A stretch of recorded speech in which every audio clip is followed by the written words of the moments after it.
ત્યારે હવે ઈરાને જે થાળને નિશાને લીધી છે એ થાળની કેટલીક વિશેષતાઓ છે એ આપના સુધી ગ્રાફિક્સના માધ્યમથી પહોંચાડવી છે કે આ થાળ છે એ અમેરિકા માટે કેટલી મહત્વપૂર્ણ જોવા મળી રહી છે। ઈરાનનો પ્રહાર છે કે જેમાં થાળ રડારને નષ્ટ કરવામાં આવ્યું। થાળનું પૂરું નામ ટર્મિનલ હાઈ અલ્ટિટ્યુડ એરિયા માનવામાં આવે છે।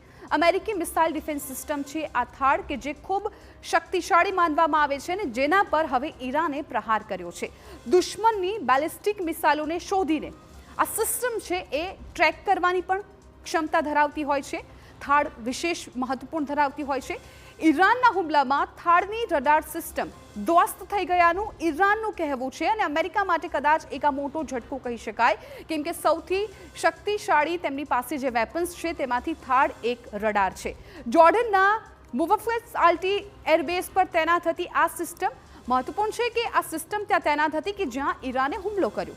એક થાળ સિસ્ટમની કિંમત 22,000 કરોડ રૂપિયા આંકવામાં આવી રહી છે। એટલે આપ સમજી શકો છો કે કેટલી મહત્વપૂર્ણ આ થાળ સિસ્ટમ અમેરિકા માટે કહી શકાય।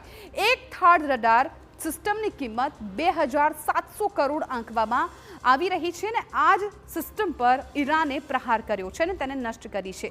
થાળ બેટરીની કિંમતની જો વાત કરવામાં આવે તો તેની કિંમત લગભગ $1 અબજ માનવામાં આવે છે। એટલે તેની બેટરીની જે કિંમત છે એ પણ અબજો રૂપિયામાં આંકવામાં આવી છે। અમેરિકા પાસે 7 થી 8 આવી થાળ સિસ્ટમ છે અને એમાંથી એક સિસ્ટમને નષ્ટ કર્યાનો ઈરાન અત્યારે દાવો કરી રહ્યું છે। દક્ષિણ કોરિયા અને ગુઆમ જેવી વિસ્તારોમાં પણ આ થાળ છે એ તૈનાત કરવામાં આવે છે।